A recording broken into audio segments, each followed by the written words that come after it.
प्रधानमंत्री नरेंद्र मोदी ने हाल ही में हैदराबाद में आयोजित बीजेपी की राष्ट्रीय कार्यकारिणी की बैठक में पसमानदा मुस्लिम समाज को पार्टी से जोड़ने की बात पर बल दिया था, जिसके बाद से इस चर्चा ने जोर पकड़ लिया है कि बीजेपी और खासकर प्रधानमंत्री नरेंद्र मोदी आने वाले वक्त में राजनीति को किस तरफ दिशा देने की तैयारी कर रहे हैं।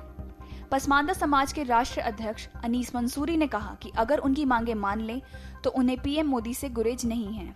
उन्होंने कहा, संविधान की धारा 341 के तहत 1936 से 1950 तक दलित मुस्लिम को दलित हिंदुओं के बराबर आरक्षण मिलता था, लेकिन 1950 में देश आजाद होने के बाद कांग्रेस की सरकार ने इस पर एक धार्मिक प्रतिबंध लगा दिया कि अब धर्म के आधार पर हम आरक्षण नहीं दे सकते, जबकि आरक्षण हमारे पिछड़ापन की वजह से ही मिलता है और यही हमारी मांग है।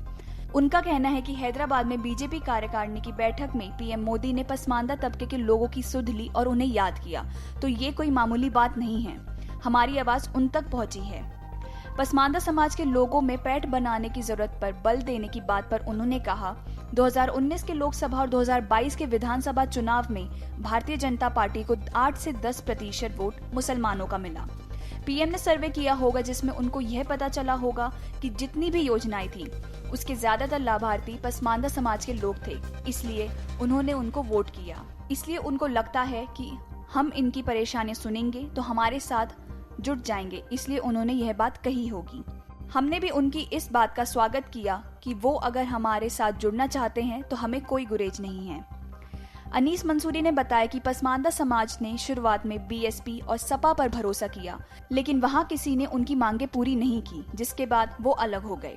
उन्होंने कहा, हमने शुरुआत में बहुजन समाज पार्टी में मायावती को सब बताया और उन्होंने कहा था कि हम आपकी मांगे मानेंगे, लेकिन 2007 से 2012 तक अपनी सरकार में उन्होंने कुछ नहीं किया, तो हम सपा में शामिल हो गए। यहाँ भी मुलायम सिंह यादव और अखिलेश यादव ने आश्वासन दिया कि जो मांगे बीएसपी ने नहीं मानी वो हम मानेंगे। 25,000 पसमानदा तबके के लोग पार्टी कार्यकाल में पहुंचे। पूरे 5 साल तक हम अखिलेश यादव की खुशामद करते रहे, लेकिन उन्होंने एक भी मांग पूरी नहीं की। उन्होंने कहा कि हम लड़ाई कर रहे हैं कि हमें राजनीतिक दल में भागीदारी चाहिए और सत्ता में भी, लेकिन ये लोग सरकारें बनाकर नहीं देते। कोई भी राजनीतिक दल अगर मुस्लिम समाज का कोई चेहरा बनाता है तो वो हमेशा मुस्लिम में अपर कास्ट ढूंढता है, फिर चाहे सपा में आजम खान, बसपा में नसीमुद्दीन सिद्दीकी या बीजेपी में मुख्तार अब्बास नकवी हों। उन लोगों ने सरकार में रहकर मलाई तो खाई, फायदा उठाया, लेकिन पसमानदा मुस्लिम समाज की सुध नहीं ली। बता दें कि पसमानदा मुस्लिम समाज एक सामाजिक संगठन है जो पूरे देश में काम करता है। अभी तक 8 राज्यों में यह संगठन काम कर रहा है। पश्चिम बंगाल के बाद सबसे ज्यादा पसमानदा तबके के लोग उत्तर प्रदेश में हैं।